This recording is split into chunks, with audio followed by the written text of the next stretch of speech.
We now go on to the second statement. Colleagues can take their seats. The second statement, the Israeli authorities' detention and refusal of entry for 2 UK MPs. And I call the Minister, Minister Falconer.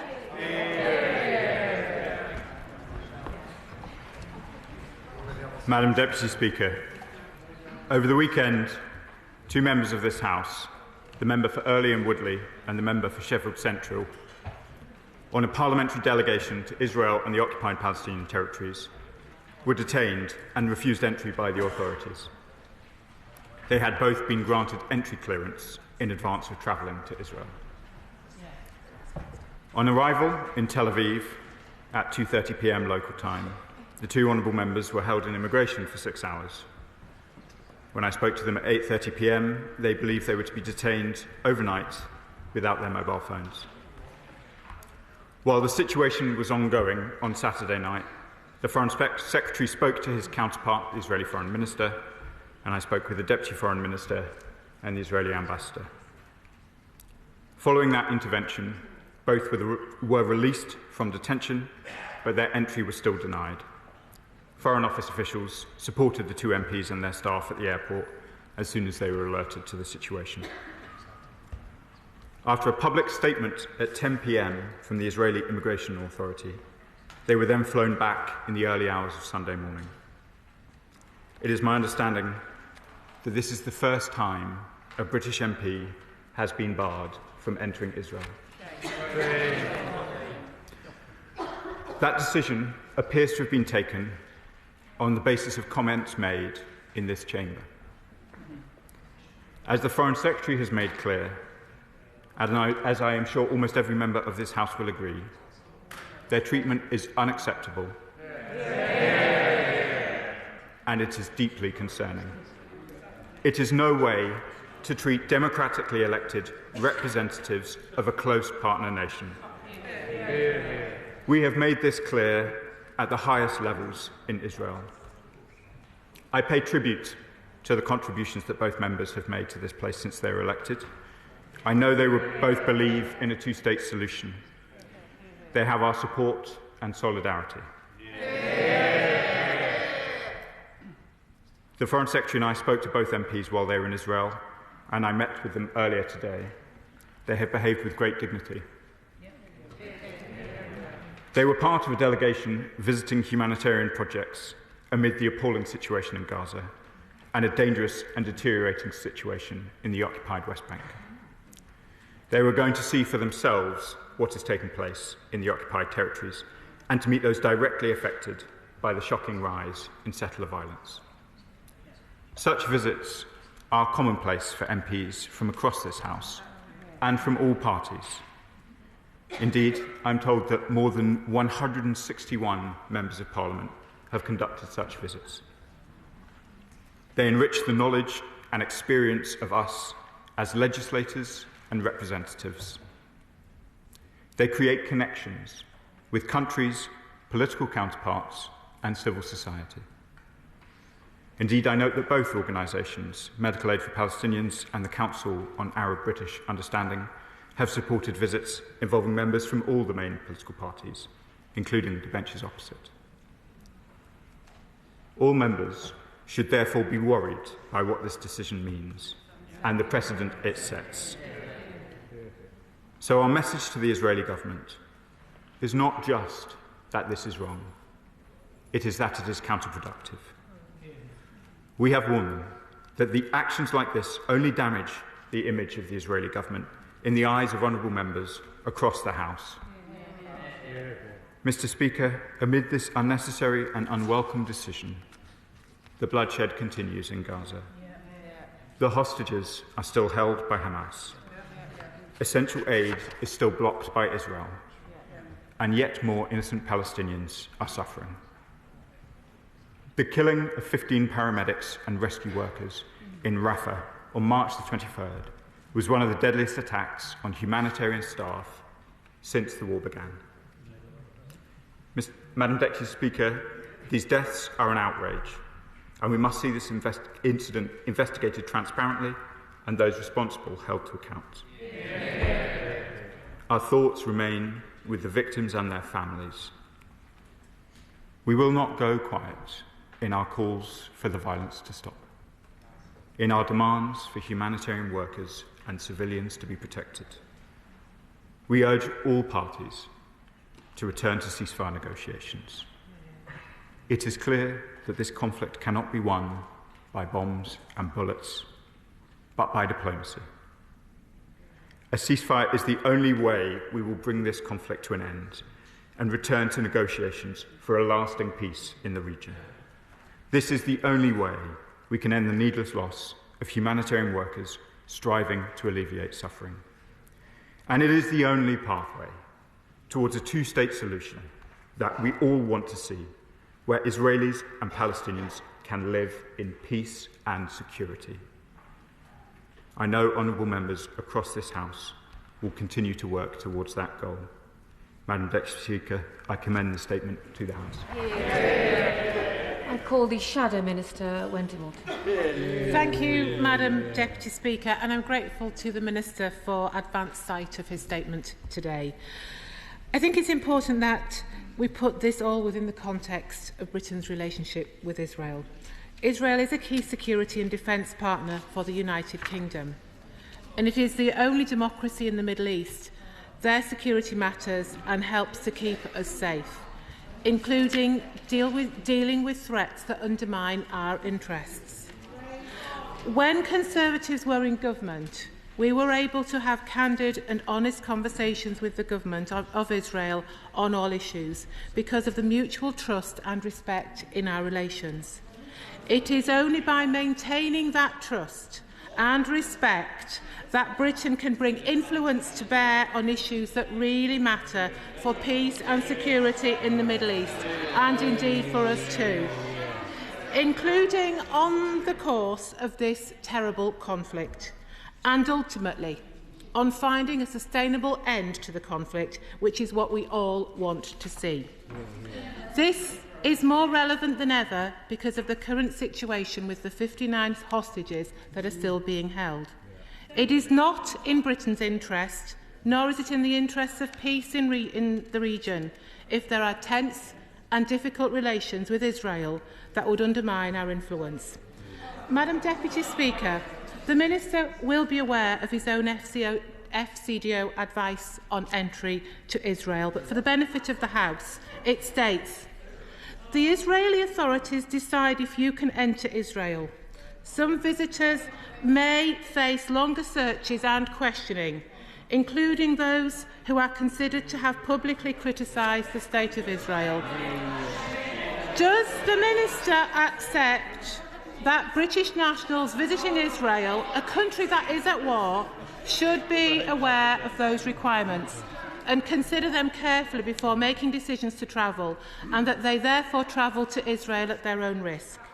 I think it would be so helpful today, Madam Deputy Speaker, to understand what the Minister considers as counting as an official trip, and whether the FCDO was aware in advance of this trip.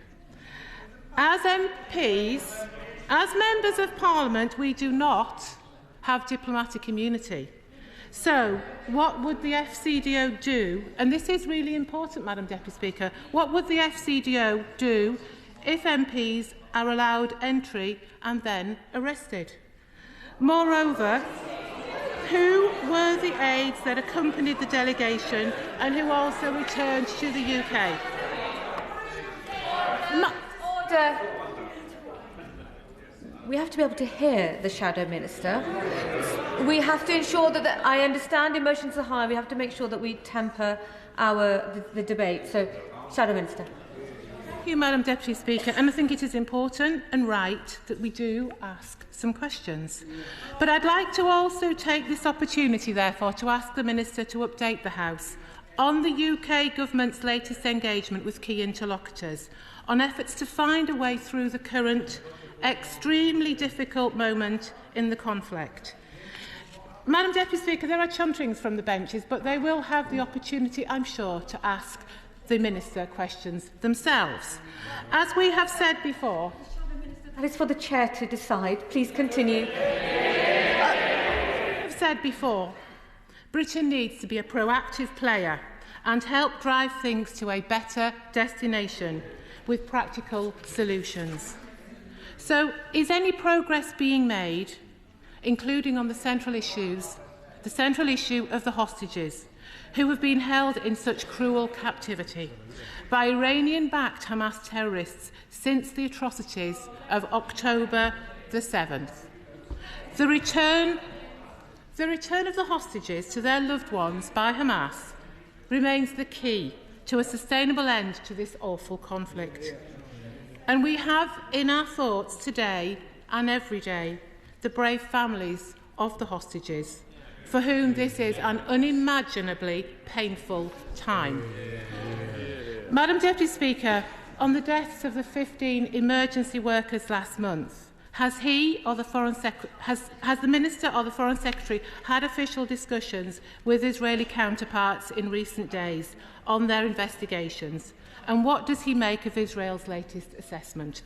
Clearly, it is important in all conflicts that there is the most effective deconfliction possible.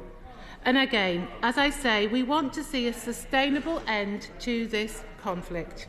On aid to Gaza, has he sought to address Israeli concerns about diversion which may help to unblock the current situation on access? And finally, Madam Deputy Speaker, we are yet to have a clear answer from the Government, despite repeated questioning, about how they envisage what remains of Hamas can be removed from power in Gaza and what the UK's diplomatic contribution will be to bringing this about. Thank you.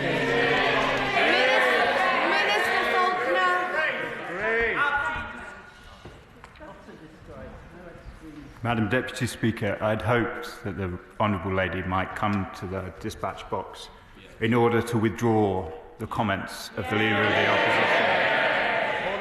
Comments that the Shadow Chief Secretary to the Treasury was not prepared to support. I remain none the wiser from her comments what the position of the Conservative Party is about the detention of British MPs overnight, despite having clearance to enter, and their return. There are many on your benches, and I can see one of them now, who have been on such delegations. I am sure the Conservative Party would have the full support of this House were the Honourable Member, forgive me, for North West Hampshire, or my neighbour, the Father of the House, or indeed the Member for Brigg and Immingham, also from Lincolnshire, if any of them, all of whom have taken such delegations, were any of them to be treated in this way, the whole House would support them. These are not difficult questions, Madam Deputy Speaker. I am truly surprised by the answers. She asked me further questions. The Leader of the Opposition did not take the opportunity to ask questions before her Sunday round, not of the two MPs concerned, not of the Foreign Office. She characterised their comments in this House as being Hamas propaganda.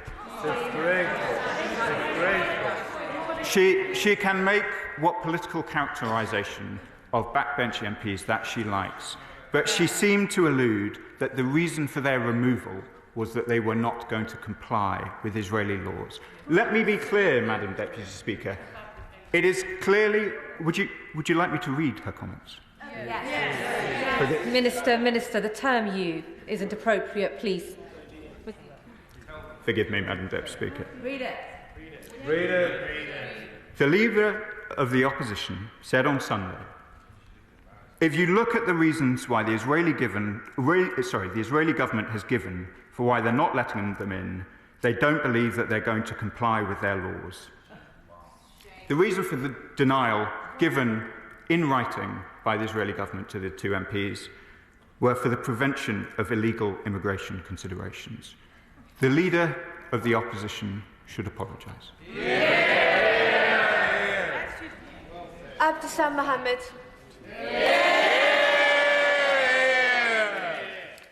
Thank you, Madam Deputy Speaker. I would like to start by saying thank you to the Foreign Secretary, the Middle East Minister, the British Embassy in Tel Aviv and the British Consulate for their continued support. Madam Deputy Speaker, it has been a challenging few days. What happened to myself and the MP for Earley and Woodley has been unprecedented. We were denied entry based on our legitimate political opinions, which are firmly aligned with international law. We are not the only ones speaking about the atrocities. We are not the only ones calling for change. No. We are not the only ones saying that the current actions of the Israeli government must change. Indeed, many Israeli people and charities themselves in Israel are also calling for change. There is no direct route into the West Bank, Madam Deputy Speaker. We have to go through Israel. This act was not just a diplomatic affront. This wasn't about security, it was about control and censorship and exposure. And arrogance of Israel. Madam Deputy Speaker, no state, however powerful, should be beyond criticism. I desperately want to see a two-state solution. I desperately want to see peace, and I hope the Minister will be able to work with his counterparts in Israel to prevent this happening again, so that we can continue to act in good faith to shed light on what is happening. Madam Deputy Speaker, I'd like to pay tribute to the dignity of my honourable friends and indeed the honourable member for Earley and Woodley. I can assure her that we will continue to work with the Israeli government and all of our partners across the region towards a two-state solution, and I welcome the strength of support from her and many other colleagues in this House. To be clear on the position of the Israeli government, they do have the right to decide who enters Israel, as indeed do we. On this occasion, the two members of Parliament were given clearance to enter, and so it was known to the Israeli government before they arrived at the airport that they would be travelling. So it was with some surprise, Madam Deputy Speaker, that I received the call on Saturday evening. Liberal Democrat spokesperson Monica Harding. Thank you, Madam Deputy Speaker, and I want to thank the Minister for advance sight of his statement. Liberal Democrats wholeheartedly support his rebuke of the Israeli government for detaining two honourable members of this House and denying their entry into the State of Israel. I am disappointed, however, that this House has not been able to speak with one voice on this matter. I was shocked by the comments made by the leader of the Conservatives yesterday morning and deeply disappointed by the comments by the Shadow Minister today. Liberal Democrats believe that members should be free to advocate without fear or favour on issues of national and global importance. We believe it is vital for parliamentarians to be able to see for themselves the realities of situations we discuss in this chamber. Israel's actions here are inconsistent with the behaviour we would expect from an ally and from a democracy. It is regrettable that the Conservative leader and the spokesperson do not agree. Transparency in the Middle East is ultimately vital for securing a long-lasting political settlement which must be based on openness and trust. So can the Minister tell us whether the Foreign Secretary has since made it clear to his counterpart in the Israeli government that this treatment of parliamentarians is unacceptable and that no further parliamentarians will be treated in this way or denied entry into Israel? Will the Foreign Secretary also raise with his counterpart this morning's deeply disturbing reports of Palestinian detainees being subjected to torture and this weekend's reports that initial IDF account of the deaths of 15 aid workers at Israeli forces' hands has been contradicted by video footage from a victim's mobile phone? Thank you.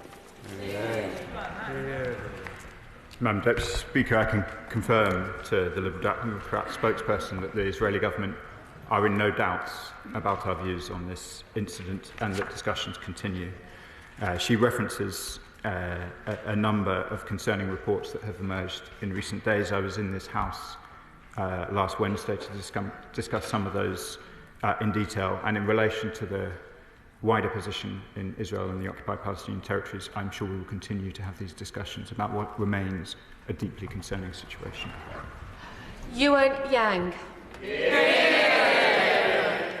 Thank you, Madam Deputy Speaker. I join my honourable friend, the member for Sheffield Central, in the thanks that she's given to the Minister and to the Foreign Office. Since arriving home yesterday, I've been inundated with support from MPs, hundreds of whom have written to me personally to express their solidarity. This outpouring of support has come from all parts of the House, It has united us as British parliamentarians who stand together against this unprecedented treatment of our fellow MPs. And since I came to this place, the war in Gaza and the violence in the West Bank has remained one of the top issues my constituents write to me about. Residents have shared with me their longing for peace, and it was on their behalf that I joined this delegation. As a former journalist, I understand deeply the significance of bearing witness. I also understand the risks it entails. Many Palestinian journalists have paid this price with their lives. Before going to the West Bank, I understood the risks of travelling to a region where violence is all too common. I did not, however, anticipate the risks of detention and deportation from a British ally. Now, as an MP, it is the honour of my life to bear witness on behalf of my constituents. My only regret is that I was not able to do so on this trip.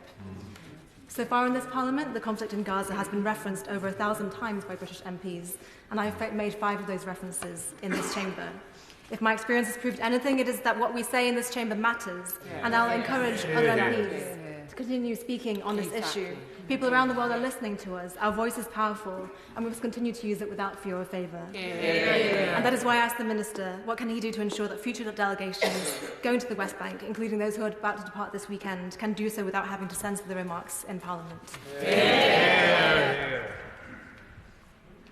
Madam Deputy Speaker, my honourable friend is a dignified and doughty tribune in this place.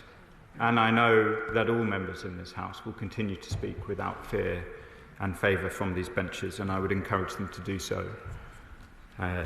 The spokesperson for the opposition referenced our travel advice, which indeed sets out some of the risks, and I would encourage members of Parliament considering visits who wish to discuss with the Foreign Office to do so. Kit Malthouse.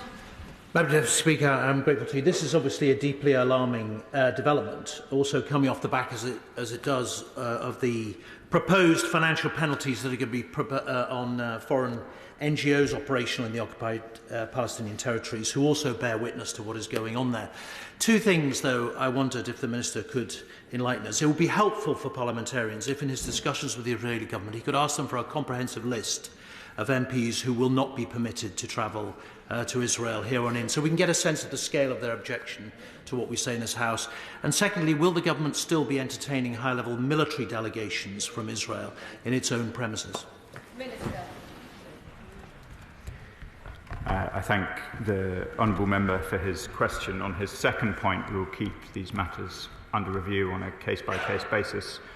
On the question of which MPs are welcome now to travel to Israel, I will have to revert to this House. This, as I say, is to our knowledge the first ever such incident. It has been colleagues from right across the House with a whole range of views on the conflict in Israel and Gaza that have travelled, so we were dismayed to see the events of the weekend.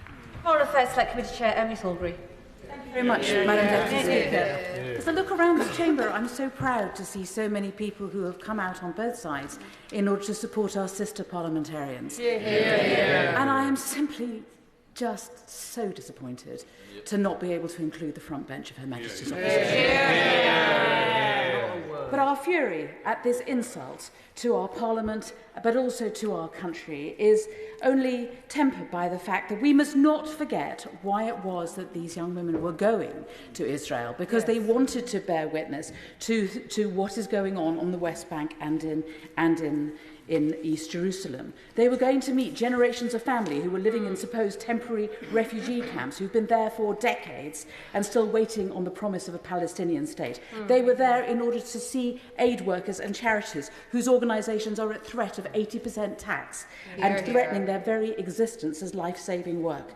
And they might even have seen, as I did, met a man who was looked in the eye by Antony Blinken and was told that his home was safe, and we were standing there in its rubble. What steps is my honourable friend going to take on behalf of the government to protect the right of MPs, not just to see the tragic reality of the West Bank and East Jerusalem, but also to protect their right to call it out without reprisals? Madam Deputy Speaker, I will update the House once we've had further discussions with the Israeli government on the questions of MPs travel in the way that I said to the honourable member for North West Hampshire. I would encourage all members of the House whether they support the position of the government or not, to continue to speak in this House with the frankness and the integrity that members would expect. Bob Blackman. Thank you, Madam Deputy Speaker. My sympathies for the two colleagues who experienced their experience over the weekend. But we must remember that Israel is in a state of war against a terrorist enmity, and it is, and this country at different times have refused to admit politicians, elected politicians, who wanted to come to this country, who've been refused entry. It is Israel's right to refuse entry to other people who choose to come and call for boycotts or other elements against the state of Israel.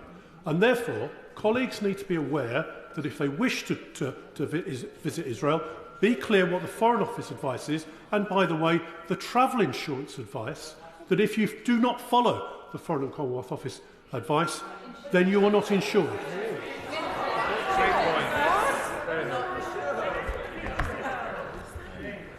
Madam Deputy Speaker, I would reiterate, nobody in the British government is disputing the Israeli government's right to decide who enters Israel. That is clearly their right to discharge as they see fit.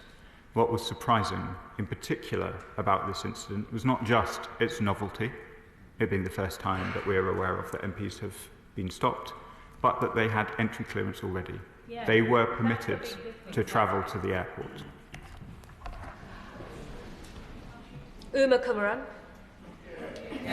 Thank you, Madam Deputy Speaker. I thank the Minister for his statement. Madam Deputy Speaker, if this is how the Israeli government treats the UK's elected representatives, just imagine how they are treating the Palestinian people. Parliamentary delegations are how we in this House better understand the world and the issues we debate. I returned from my recent visit to the region as a member of the Foreign Affairs Committee, more committed than ever to working towards a lasting peace. Travelling to the West Bank shows you firsthand the fear and violence experienced by the Palestinians. Meeting with the Israeli hostages, walking through Hostage Square, meeting their families brings home their trauma and suffering. Does the Minister agree with me on the importance of parliamentary delegations, and also agree that actions like this by the Israeli government undermine a long-term efforts for a lasting peace? Madam Deputy Speaker, so many members of this House have benefited from parliamentary delegations right across the world, and I do agree with my honourable friend who has taken the effort herself to travel to many countries in which the Foreign Affairs Committee considers in its deliberations, that they are very important, and I would like to see them continue. Thank you, Madam Deputy Speaker. I remind the House of my entry in the Register of Members' Interests. This is a delegation that was organised by the Council for Arab-British Understanding, and it is my enormous privilege to serve as the chair of that organisation. CABU has organised dozens of delegations of this sort over the years, and with the support, if it is to be necessary, of the Foreign and Commonwealth Development Office, we would hope to continue to doing so in the future. The attack on the honourable members is an attack on us all, Madam Deputy Speaker, and that, I regret to say, is why the position of the opposition front bench today is so utterly regrettable. We know that Israel has closed off Gaza in recent years. It now looks, if the treatment of the honourable members is anything to go by, that they're going to do the same thing for the West Bank. What will the Minister do to ensure they're not allowed to do that? Thank you, Madam Deputy Speaker. I hope to see parliamentary delegations by CABU and others continue. The spokesperson for the opposition asked me about delegations, so let me take this opportunity to clarify. While the honourable member for Sheffield, in fact my honourable friend for Sheffield Central, is a member of the Foreign Affairs Committee, this was not a Foreign Affairs Committee delegation, though one has travelled recently, nor was it a delegation from a APPG. It is, however, a delegation in line with many such delegations that have been supported by CABU and many other organisations in order to ensure that parliamentarians can travel and see things for themselves, and I hope they continue. Paul Wall. Mr. Speaker. This whole House was and remains united in its condemnation of the horrific attacks by Hamas on Israel on October the 7th and their disgusting treatment of the hostages ever since. But many in this House have also been appalled by the indiscriminate killing of tens of thousands of men, women and children from the state of Palestine. And ever since October 7th, the forced displacement of them and the blockade of aid on them has surely upset many, many members of this House. So does the Minister agree with me that the treatment and the smearing of my honourable friends, and they are honourable, and I'm proud to call them my friends, the members for Sheffield Central and Earley Woodley, is part of a wider attempt to stop others, journalists, parliamentarians and the Israeli people themselves, from seeing what's really going on in the occupied territories? Madam Deputy Speaker, can I agree with how my honourable friend has described the honourable members for Earley and Woodley and Sheffield Central? They are my friends too. They are a former bureau chief for the Financial Times, and they are, the member for Sheffield Central was a lawyer before coming to this place. They are distinguished members of their community and distinguished members of this House. That Israel has foregone the opportunity to engage with two of its trenchant critics, more fool them, isn't it? I agree, Madam Deputy Speaker. And I agree with that length of question as well. Thank you, Madam Deputy Speaker. And this is an unprecedented situation, and I pay tribute to both my colleagues and friends for the manner within which they've conducted themselves. I have visited Israel on many occasions, and I've had the opportunity to live there. And while members of this House may have disagreements with the current Israeli government, does the Minister agree with me that it is essential that we must enable delegations to visit the region, because that is the only way that we listen, we learn and we are exposed to a wide range of views and perspectives? I agree, Madam Deputy Speaker. There are many friends of Israel in this House, many of whom are disappointed by the events of the weekend. Thank you, Madam Deputy Speaker. First of all, I express my own solidarity and that of my own party with the honourable members that were detained over the weekend. It's a completely unacceptable set of circumstances. Let there be no doubt about the fact that our colleagues were denied entry into Israel because the Israeli government is terrified of what they would witness. In the last week, Israel has intentionally targeted 15 UN medical workers, burying them in a mass grave, and has confirmed the indefinite expansion of illegal settlements in the occupied West Bank. Last week, the Minister told this House that they take action when there is a risk that Israel is breaching international law. So does the Minister consider that targeting of UN aid workers and the confirmation of expansion of settlements in the West Bank shows a risk that international law is being violated by Israel, and will the government end Israeli impunity by condemning their indiscriminate attacks and by suspending all arms exports?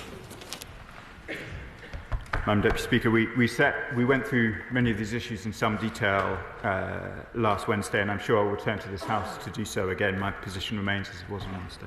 Annalise Dodds. The purpose of Annalise Dodds.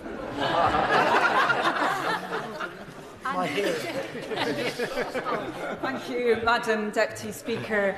I've stood opposite the Right Honourable Lady, the spokesperson for the opposition, many times, and we engaged in the rough and tumble of political debate many times.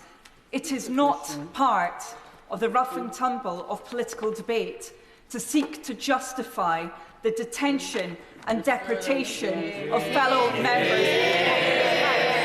Can I ask my honourable friend whether he agrees with me that the position taken by the opposition front bench poses a risk to all of us as parliamentarians?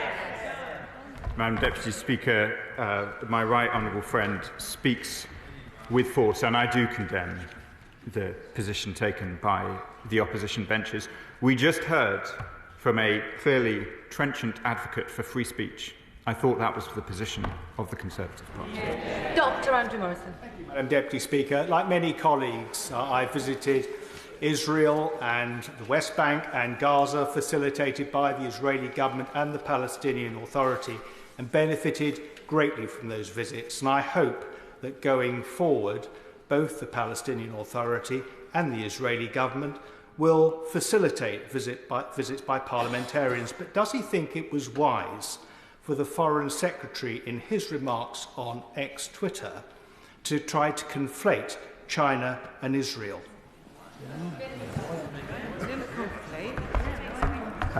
Madam Deputy Speaker, the Shadow's Chief Secretary of the Treasury did almost identical shortly thereafter, so the honourable member may want to talk to his own party on that comparison. Akehurst. Thank you, Madam Deputy Speaker. For 13 years before my election, I worked as director of an organisation called We Believe in Israel, and I refer the House to my register of interests. Part of my job was to lead study tours for British politicians to visit Israel. Incidentally, every single trip I led also visited the West Bank to hear Palestinian perspectives on the conflict. I commend my two honourable friends for wanting to visit the region and see the situation for themselves. We probably disagree on aspects of the conflict, but they are moderate voices who support a two-state solution. I think it is outrageous that they were detained and not allowed entry. Does the Ministry agree that it is vitally important for honourable members to visit Israel and the West Bank and see the situation firsthand? That this helps people arrive at an informed, nuanced and balanced view, and that anything that hinders this is to be deplored? Madam Deputy Speaker, my honourable friend is well known for his friendship to Israel, and his remarks have real force. I agree with them. Morello. Thank you very much, Madam Deputy Speaker. It is my honour and privilege to serve on the Foreign Affairs Committee with the honourable member for Sheffield Central, and I would like to put on record my support for her and outrage at her treatment. Given that this is how the current Israeli government acts towards its allies in disregarding democratic and diplomatic norms, what steps will the government be taking to help ensure that Israel enters into negotiations with its enemies towards a lasting peace and two-state solution? Madam Deputy Speaker, we will continue to work with the Israeli government and all parties in the region to try to ensure that there is a return to substantive talks, a return to the ceasefire that will lead to the release of hostages and an end to this terrible conflict in the region. Ali.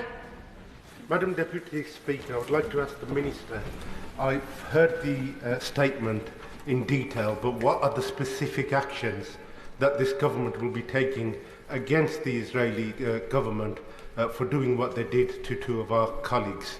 And secondly, Madam Deputy Speaker, back in 2021, the Speaker banned the Chinese ambassador for banning members of British Parliament from going to China. Is the same going to happen to the Israeli ambassador until these sanctions are lifted?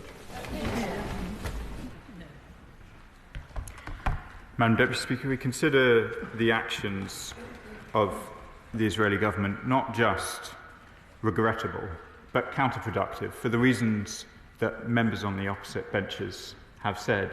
It is so important, as many on these benches have said, that parliamentarians are able to visit, able to engage, and able ultimately to seek to persuade others.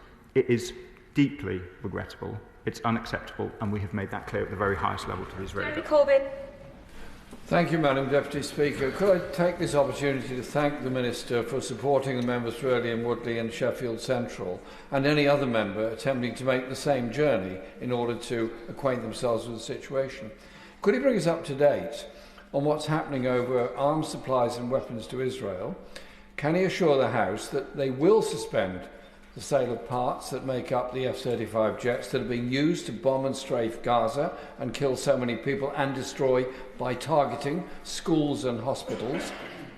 And will he also tell us exactly what RAF Akrotiri is being used for and why there are so many flights from RAF Akrotiri into Israel? Is it delivering weapons? Madam Deputy Speaker, I've covered this ground recently. It remains as it was. We have taken principled position in relation to the suspension of certain arms licences in September, and that remains the position. We have discussed the position in relation to F-35 parts and the role of RAF Akrotiri on a number of other occasions, but I'm grateful for the opportunity to correct the record. When last I was asked a question by the Right Honourable Member. I referred to him as simply an Honourable Member, and no offence was intended. It was a mistake on my part, and I'm glad to correct the record. There are a large number of colleagues wishing to contribute. Please can questions be short, and I ask the Minister to ensure that his responses are just as short. Sarah Owen. Thank you, Madam Speaker. It's regrettable that the Israeli government are now acting with impunity. They seem to be accountable to no international law. Enabled by the US President, they continue to bomb hospitals and schools, killing aid workers and thousands of Palestinian civilians. Today, Breaking the Silence reported further executions as well as the destructions of homes by the IDF. And now this, banning members of our Parliament from entering. And can I put on record, Madam Deputy Speaker, I absolutely, wholeheartedly disagree with what was said and the accusations made by them from the benches opposite. Those members are our friends and our colleagues, and they have more dignity and strength in their little fingers than has been shown on the front bench opposite. Thank you, Madam Speaker. My honourable friend speaks with real force, and I agree with her condemnation of the comments of the Leader of the Opposition. Cooper. Thank you, Madam Deputy Speaker. There's no question that the honourable members who are sadly no longer in their place had a difficult experience in Israel, and that is to be regretted. But we are hearing today that somehow this makes criticism of Israel impossible in this place. We're hearing time and again here that's simply not the case. We can speak out in Parliament, and we can continue to do so. I don't think, Madam Deputy Speaker, in anything that I said that I expected this House to be less critical in their position, so I'm not sure I accept the question. Dawn Butler. Thank you, Madam Deputy Speaker. It is our job in this House to speak out against what Hamas did, but also to speak out against Israel and what they're doing. And to be denied entry is actually a disgrace. And I'm embarrassed by His Majesty's official opposition and the position that they've taken. They should be ashamed and reflect on what they've done. And Madam Deputy Speaker, Channel 4 News, Christian's interview with the Israeli ambassador clearly showed that she was lying. Does the Minister agree with me that actually how our friends have been treated is actually a snub to the UK? Madam Deputy Speaker, I stick by the remarks of the statement on my characterisation. Ellie Child. Thank you, Madam Deputy Speaker. Green Party MPs in solidarity sharing the condemnation, which should be fully cross-party condemnation of the Israeli government's shameful detention and deportation of our two Labour MP colleagues. Does the Minister agree with me that this demonstrates that in the context of the widespread evidence of war crimes, international scrutiny of what is happening in Israel and Palestine is ever more important? And noting that the Foreign Secretary and the Minister have condemned the actions of the Israeli government, which of the many actions that I've challenged him to take in this House prior to today will he now take to show actions speak louder than words? How will you make our disapproval really clear? Madam Deputy Speaker, conscious of time, I will not relitigate the many points that the honourable member has raised with me in the past, simply to say I stand by the remarks of the statement and we have made our displeasure known. Kim Johnson. Thank you, Madam Deputy Speaker. The detention and the deportation raises some serious questions. What is Israel trying to hide? And if they haven't already crossed a red line, what more do they need to do for this government to take some action? The alleged execution of the 15 humanitarian aid workers was bad enough. What is this government going to do? Actions do speak louder than words. Madam Deputy Speaker, this government has taken action. We have taken action since the day we formed the government, and I would be happy to rehearse whether it's the arms suspensions, the restoration of funding to UNRWA, or the numerous other actions that we have taken. But conscious of time, I think I'll save that for another day. Sammy Wilson. I think we've seen a good example of full outrage in this House today as the members have condemned the Israeli government. But would the Minister accept that, first of all, the Israeli government has every right to decide who it gives entry to its country and who it refuses entry? And would he remind some of his colleagues that it wasn't so long ago they were campaigning to get the President of the United Kingdom US excluded from this country? I'm not sure how many more times I need to say the position about Israel's right to control who enters its border, but I'm happy to reiterate it one more time, Madam Deputy Speaker. Patricia Ferguson. Thank you, Madam Deputy Speaker. I've debated for many years with members of the Conservative Party, I've often disagreed with them, but I've never before been ashamed of them. Yeah, exactly. Can I ask the Minister whether, considering that Israel is now, or has for a long time now, not been allowing journalists into Palestine and the West Bank, and now seems determined not to allow parliamentarians to go to that country in order to build links and to see for themselves what's going on, whether it is the point where we really do need to consider what action we take going forward, and whether that should be about talking to Israel or whether it needs to be something slightly stronger. Thank you, Madam Deputy Speaker. We, as I said in answer to a previous question, we have taken action since we were the government. We will continue to talk to the Israeli government. They are, as many members have said, a partner, they are an ally, and we are surprised, distressed, and oppose the treatment of our MPs this weekend. John Glenn. Thank you, Madam Deputy Speaker. For 15 years, I've found it impossible to say anything on the subject of Israel and Palestine without it being completely unsatisfactory to either side on this debate. But I do have to say, having got to know the member for Earley and Woodley pretty well on the Treasury Select Committee, I was profoundly concerned by the decision of the Israeli government to do what they did, though I respect the right that they have to do so. But it is so counterproductive, because it's only when we fully express our views on all sides of this debate can we find some edification. That's a decent and honourable contribution, and I thank the honourable member for it. Creasy.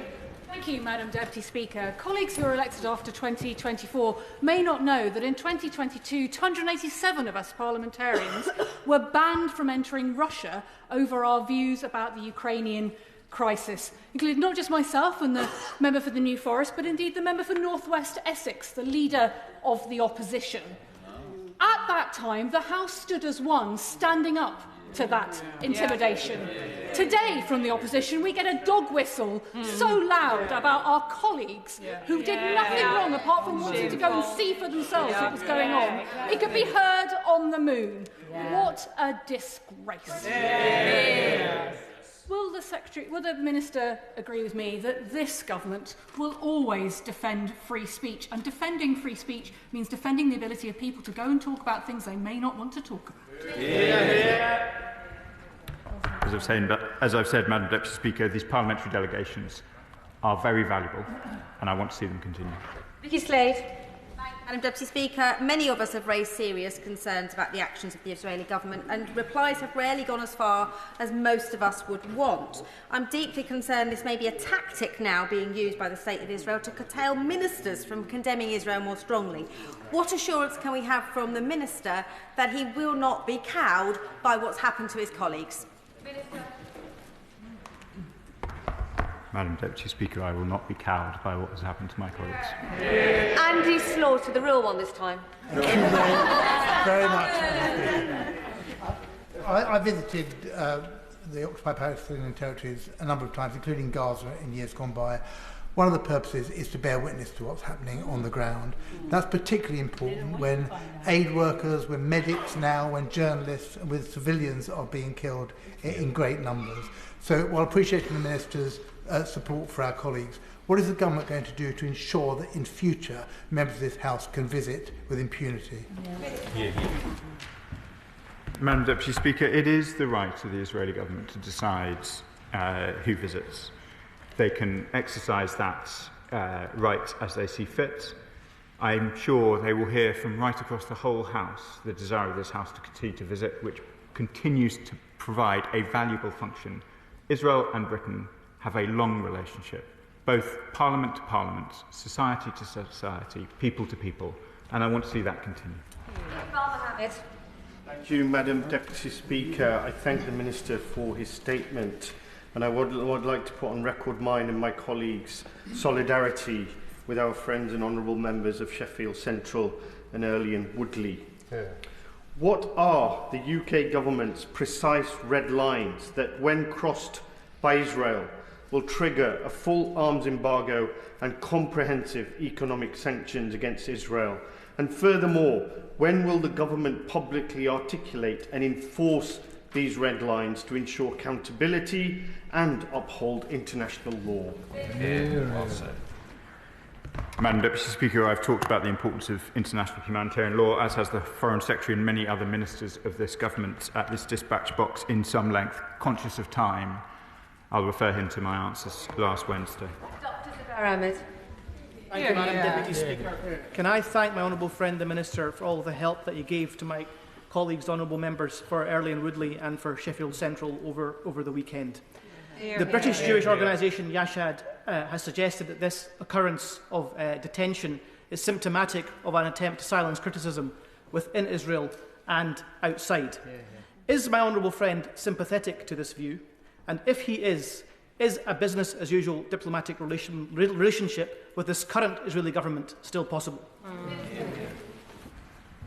Thank you, Madam Deputy Speaker. My honourable friend, who is so committed to these issues, has been discussing them with me and others for many years, is right to highlight the important work of Yashad, who have also provided delegations to Israel and the occupied Palestinian territories, and I refer him to my previous response on the statement. Will Foster. Speaker, I was on one of those delegations that the Minister has just spoken to, and unlike my honourable friends across the chamber, we were able to visit the area without a problem from the Israeli government, but we did have an incident with Israeli settlers. Is the Minister concerned, and what is he going to do about what is supposed to be a democratic country sliding to an undermining the rule of law and stopping British politicians from seeing what is happening in the occupied territories? Minister. Madam Deputy Speaker, I know that my neighbour, the Father of the House, has also been on such a delegation and also, like the Honourable Member, reported an incident with settlers. I refer the House to my previous statements about the expansion of settler violence and illegal settlements in the occupied Palestinian territories. Powell. Thank you, Madam Deputy Speaker. The power of bearing witness that my honourable friends were attempting to do was shown at its most extreme in recent days by the paramedic Refa Adwan, who filmed the recent attack on 15 aid workers by the IDF before losing his own life. Does the Minister agree with me that in this case there must be accountability and not a cover-up? Madam Deputy Speaker, I do believe that wherever there are incidents against humanitarian workers, including the one my honourable friend mentions, there must be full accountability. Look at Adam. Thank you, Madam Deputy Speaker. Can I also welcome the Minister's statement? Sometimes this discussion is very polarised, and I would like to just say that it's not just an affront to this House and every member in this House. It's not just an affront on the government, it's an affront on the British public that put us here. And in that vein, thousands of British citizens travelled to Israel to make their way to the third holy site, Masjid al-Aqsa. Hundreds have been refused entry on arrival. What reassurance can the Minister give them if our own MPs can't seem to get here? Hear, hear. The Foreign Office and the Embassy in Tel Aviv and the consulates in Jerusalem will give support to all British nationals seeking to travel. They supported our colleagues on Saturday night, and they have supported British pilgrims in a similar incident to the one he describes just in recent weeks. They will continue to do so. Florence Shalami. Thank you, Madam Deputy Speaker. I know that the Leader of the Opposition is not here, but I'd say gently to her in that she should agree with the whole House and see that her comments may actually inflame this situation and are not just wrong, but actually counterproductive to the work that the government's doing. And I do commend the members on the opposite side who've spoken out and spoken power to the truth in what happened here. I express my solidarity to our two colleagues as well. Their treatment was really concerning. And the reality is, Madam Deputy Speaker, this is a worrying trend. We've seen aid workers being denied access. We've seen vital journalists being denied access. And we know that atrocities are often committed in darkness when people have something to hide. So does the Minister agree with me that the Israeli government must stop shutting the world off from the eyes of the world? Madam Deputy Speaker, I've spoken already about the importance of parliamentary delegations, and I hope that they continue. I hope too that the free press of Israel is able to operate within the occupied Palestinian territories, and indeed the whole international press is. And I have been deeply saddened and concerned to see the very many journalists who have been killed in Gaza. On the comments of the Leader of the Opposition, I would just like to inform the House that I did inform her office that I intended to make some comments, so I'm disappointed not to see her today to answer for. Jim Shannon. Madam Deputy Speaker, and thank the Minister for his statement. As a general principle, parliamentarians should be entitled to travel. But, Madam Deputy Speaker, there is an understanding that sovereign nations across this globe have the right to decide on who can enter their nation. For example, I'm personally barred from China and Russia. An individual in this House. I didn't hear anybody speaking about that.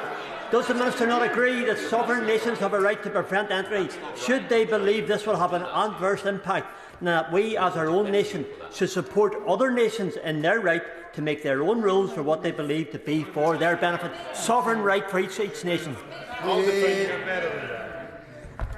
I thank the honourable member for his question. I do indeed, as does the British Government, accept that every government has a right to control who comes. More fool Russia and Belarus that they've taken the position that they have in relation to the honourable member. Mark Ferguson. Thank you, Madam Deputy Speaker.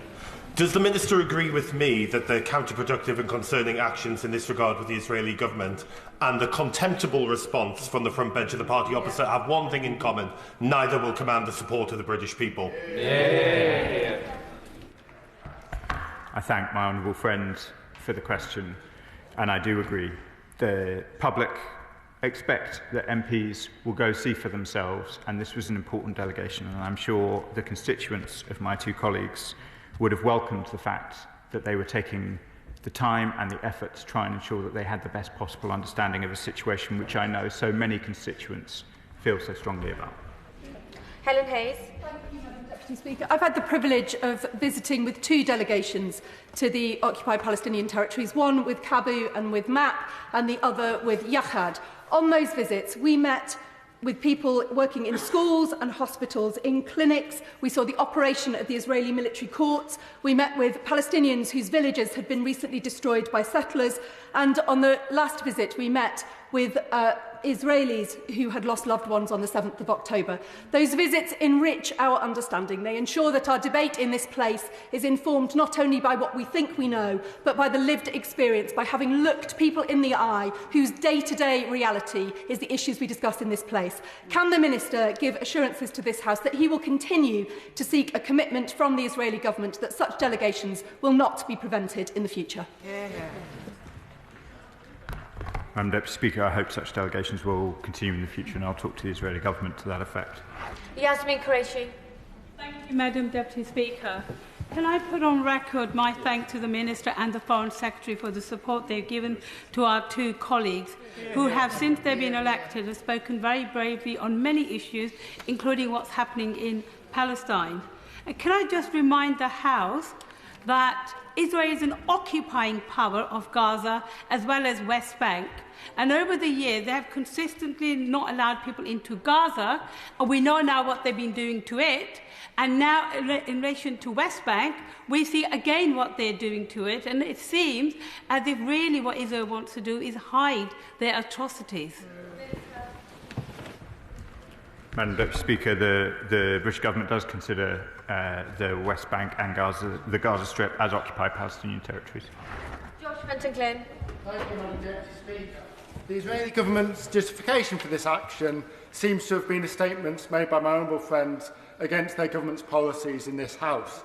On that basis, they detained, denied entry and expelled two elected members of Parliament of their democratic ally on legitimate parliamentary business. So at this point, I repeat the question that I asked my honourable friend on the 20th of March. I know these matters are complex, but can my honourable friend tell me at what point do we change our posture towards the Israeli government? Madam Deputy Speaker, I'm sure we will have an opportunity to discuss events in Israel and the occupied Palestinian territories in further detail. I thank my honourable friend for his dedication and commitment to these issues, and I'm sure we will have further discussion in this chamber in due course. Chianwara. Deputy Speaker. My honourable friends, the members for Earley and Woodley and Sheffield Central, have borne their detention and repatriation with great fortitude, courage, dignity and indeed grace, which makes the opposition front bench's attack on them all the more disgraceful. It is an attack on all of us. Their detention occurred at the same time that it came to light that Israel's version of the terrible killing of 15 aid workers was not true. Lying about actions in occupied territory, preventing the entrance of humanitarian aid and journalists, barring British parliamentarians. Does the Minister agree with me that Israel's claim to be an open and transparent democracy is undermined? Madam Deputy Speaker, I agree with my honourable friend's characterisation of the grace and dignity with which the two members have comported themselves over what has been a trying 24 hours, and I'm sure we will discuss the other matters raised by the honourable member in due course. Thank you, Madam Deputy Speaker. Israel is supposed to be an ally of ours.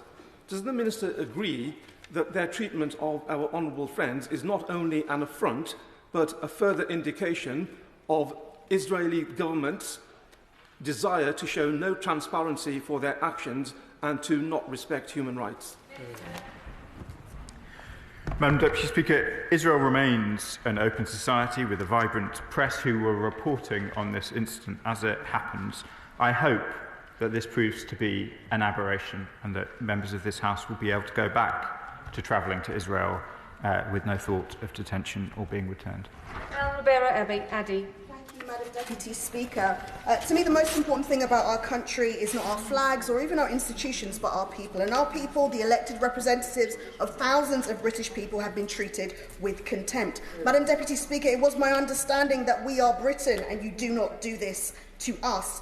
There is at least consensus on this side of the House. This is not how we should expect to be treated by our allies. And whilst I welcome the Minister's statement, I still cannot understand where our red lines are, not when thousands were slaughtered, when aid was prevented from getting into Gaza, or when the international law, the ceasefire, was broken. So can the Minister explain where are the red lines, and when Britain and Parliament have been insulted, how we can continue to sell arms to Israel?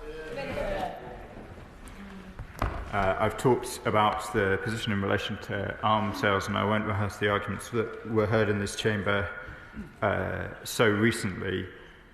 I agree with my honourable friends about that we all represent communities across the UK, and I believe that the honourable members were trying to reflect the earnest concerns of their constituents in travelling, and I would encourage honourable members, whenever they're able to do so, to travel to the places where their constituents go.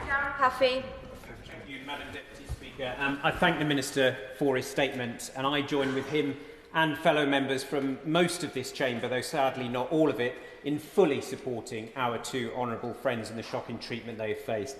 Does the Minister agree with me that such an utterly disproportionate and counterproductive decision by Israeli authorities, at a time when the situation in the Middle East is already deteriorating so badly, can only do damage to that government's reputation here and in the wider world? As I've said, Madam Deputy Speaker, I think the decision was counterproductive. Ryan. Thank you, Madam Deputy Speaker. I rise in solidarity with the members for Earley and Woodley and Sheffield Central, two sisters of this House, and I'm disgusted by their treatment at the hands of the State of Israel. But their treatment it has been suffered by all too many of my constituents. Trying to visit, as was mentioned before, Al-Aqsa and Jerusalem and other holy sites around the country. Mr Tasadak Hussain and Sahan Hock have recently been denied entry. What will the Minister do to make sure that British passport-carrying citizens are not denied this kind of entry at the border with Israel? Minister. Madam Deputy Speaker, it is for Israel to decide who they grant entry to, but any British national, regardless of their faith, if they are travelling overseas, can expect the consular assistance of the Foreign Office. Christine Sullivan. Thank you, Madam Deputy Speaker, and I thank the Minister for his statement, and I do applaud the dignity with which my honourable friends have responded, and indeed the solidarity from many members across this House. Also commend the statement made by the Honourable Member for Dulwich and West Norwood, who spoke so powerfully about the importance and impact of these delegations. Does the Minister agree with me that democracy is weakened if parliamentarians cannot undertake such visits and duties at a time when the need for scrutiny has never been greater? Minister. I thank my honourable friend for her question. I agree parliamentary delegations are important. Melanie Ward. Thank you, Madam Deputy Speaker. The detention and deportation of my honourable friends, the members for Sheffield Central and Earley and Woodley by the State of Israel is disgraceful and it smacks of racism. We cannot ignore the fact that these honourable members are women of colour. They were not visiting Israel, but the occupied Palestinian territory, where, let us remind ourselves, the ICJ recently found Israel's treatment of Palestinians to constitute, and I quote, systemic discrimination on the basis of race, religion or ethnic origin. The fact is that white honourable members on recent delegations who have made similar comments about the conflict are not treated in this way. Will the Minister be summoning the Israeli ambassador over this and over what it now seems was the execution of 15 PRCS paramedics and those who went to rescue them in Gaza?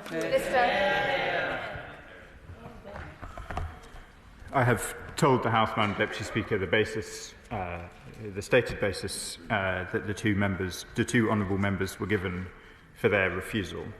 And I won't pass further commentary on what might or might not be behind that. I will take the written reasons as the reasons, and they were, as I say, the prevention of illegal immigration considerations, as unlikely as that may seem to this chamber.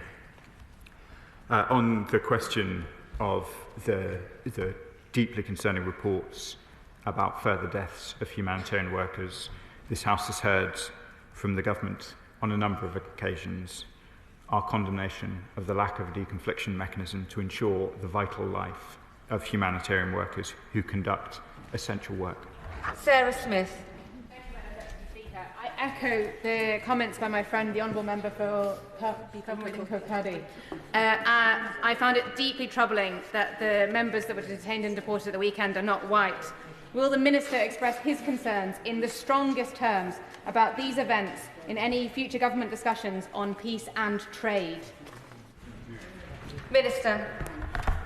Madam Deputy Speaker, conscious of time, we have expressed our concerns about this incident in the way that I described, and I will expect to have further discussions with members of the Israeli government to that effect. Laura Kirk-Smith. Thank you, Madam Deputy Speaker. I travelled to the West Bank in November and I heard from UN agencies and NGOs about their international staff being denied entry, restricting their aid efforts, and that was alarming enough. But the appalling treatment of our brilliant colleagues is a new low, as it seems it's not just the support to Palestinians that's being denied, but also the right to scrutinise whether or not that support is getting through. Does the Minister agree that future access to the occupied Palestinian territories for aid and for scrutiny must be protected? Minister. Deputy Speaker, I've spoken already about the vital importance of free press, safe travel for journalists, and indeed the vital importance of parliamentary delegations. David Smith. Thank you, Madam Deputy Speaker. I thank my honourable friend for his strong statement in defence of parliamentary democracy, and so I would ask him, does he agree with me that transparency and accessibility are key to parliamentary democracy, and that therefore obstructing the visit of two elected representatives of this place and an allied nation can only raise troubling questions about the current health of Israeli democracy? Minister. Madam Deputy Speaker, as I have said, one of the appealing elements of Israeli democracy is its free press, its vibrant debate, and I know many members, as they have said already, of this House have benefited from vibrant exchange with their counterparts in Israel. I regret that that has not been the case this weekend. James Esher. Thank you, Madam Deputy Speaker. The response to this House to what happened to our colleagues at the weekend should be united because it affects us all. Therefore, does the Minister agree with me that any equivocation from any part of this House risks sending a green light to other countries who wish to interfere in our activities and parliamentary delegations, and perhaps the Leader of the Opposition and the Shadow Front Bench could give that long and hard consideration? Minister. As I've said, Madam Deputy Speaker, I think the Opposition should give this long and hard consideration. It should not be a complex question for this House, given the circumstances of events this weekend. Matt Weston. Thank you, Madam Deputy Speaker. Had this been the member for Salisbury or New Forest East I would be stood here, I'm sure many colleagues would be stood here as well, in support of them. It goes across the House, and therefore I find it extraordinary, the comments of the Leader of the Opposition.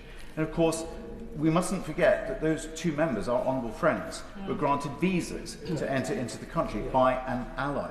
Does my honourable friend agree with me that this was a showcase event designed to intimidate, to threaten and silence this place? Minister. Madam Deputy Speaker, to be clear, they were granted entry clearance rather than a visa. The distinction may seem academic to this House, given both clearly permitted the two honourable members, to travel to the airport. It was not a surprise, clearly, to the Israeli authorities that the honourable members arrived. Thank you, Madam Deputy Speaker, and I share the anger of most in this House. It is completely unacceptable that two members of this House were denied entry into the occupied territories in the West Bank by the Israeli authorities.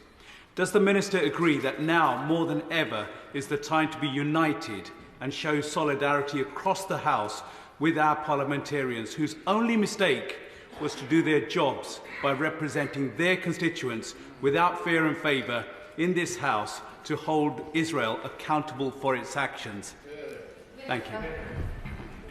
I can confirm to the House, Madam Deputy Speaker, that I would like to see unity across it in relation to these kinds of matters, and that any parliamentarian of any political party would enjoy the support of the Foreign Office under such circumstances. Thank you, Madam Deputy Speaker. Can I pay tribute to my honourable colleagues who are not in their place currently? They are the most kindest and thoughtful people that I know. And the fact that the Leader of the Opposition has tried to damage their reputation is disgraceful. Can I urge the Ministers to continue to have conversations with the Israeli ambassador to the UK, and can I ask what additional dialogue he's having with international partners to ensure there is access to aid for Palestine? My honourable friend speaks with real warmth for our colleagues, which I know is felt right across the House and was referenced not just on my benches but those opposite, for which I am grateful, and I can assure her that I will continue those discussions. Joe Morris. Thank you, Madam Deputy Speaker. Can I associate myself with the comments made about our honourable friends? Does the Minister share my horror, my outrage and my anger at the killing of 15 paramedics in Gaza? And can he assure me that we're doing everything we possibly can, demanding that all those responsible are held to account? Minister. Accountability is vital, Madam Deputy Speaker, and I am indeed outraged by the report. Peter Swallow. Thank you, Madam Deputy Speaker. The detainment of two honourable members of this House is shocking, and the killing of 15 Palestinian paramedics in Gaza by the IDF is deeply distressing. At a time like this, it feels like peace is further away than ever. So can the Minister set out what more we can do to make sure we get that ceasefire that we so badly need back in place? Minister. Madam Deputy Speaker, we will continue to work with the Israeli government and all relevant partners in the region to try and see the ceasefire restored, which is vital, not only simply to the Palestinians, the Israelis, but also to all in the region. Chris Murray. Thank you, Madam Deputy Speaker. What has happened to our two amazing colleagues, my honourable friends, is appalling, but it is part of a pattern of behaviour from Israel, of disdain for diplomatic relations with allies, of disdain for democratic norms, of disdain for human life. Does my right honourable friend agree that this pattern is worrying, and will he be correspondingly toughening the UK's diplomatic posture so that my constituents can feel secure that our government is standing up for their values? Minister. Madam Deputy Speaker, I thank my honourable friend for his question and his commitment to these issues since even before he was a member of this place. This incident over the weekend was novel. It is the first time we are aware that MPs have been refused entry in this way. We are making clear our views about that to the Israeli government in the way that I have said. And in relation to the other issues, I hope my honourable friend can reassure his constituents that we have taken action since becoming the government, whether it's in relation to the suspension of arms, in multilateral forums, or indeed in the restoration of aid to Gaza.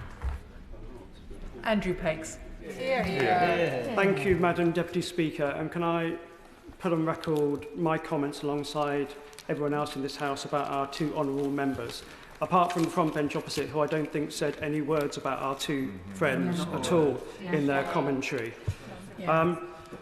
This incident is rightly talking about our two honourable friends, and it shines a much wider light, not just on our rights as parliamentarians, but on the rights of journalists, charity workers and others to enter into Israel and the West Bank. And we've talked lots about them being refused entry into Israel, when actually what we're talking about was their entry to gain access to the West Bank, which is the only entry point they have into this. Can I ask the Minister, what more can he do to ensure that the learning, the sharing, the visits into the West Bank can continue if the Israeli government is going to embark on a system of shutting people down? And can I ask him if he also agrees with me, this whole debacle, this whole sham that we've seen in the last few days has made it much harder and been a distraction from the real job we need to do, which is take on the crimes of Hamas, to get the hostages out, to get a ceasefire done, and to speak up for the innocent Palestinians who are suffering day by day because of the actions which are not being taken by the Israeli government. Minister. My honourable friend speaks forcefully about the importance of focusing on the hostages, the restrictions of aid, and the death of innocent civilians on both sides of this conflict. And I do want to see parliamentary delegations continue, as I've said a number of times over the course of this afternoon, to Israel, to the occupied Palestinian territories, including West Bank. And as I say, I hope that this incident will prove to be aberrational. Thank the Minister for his statement this afternoon.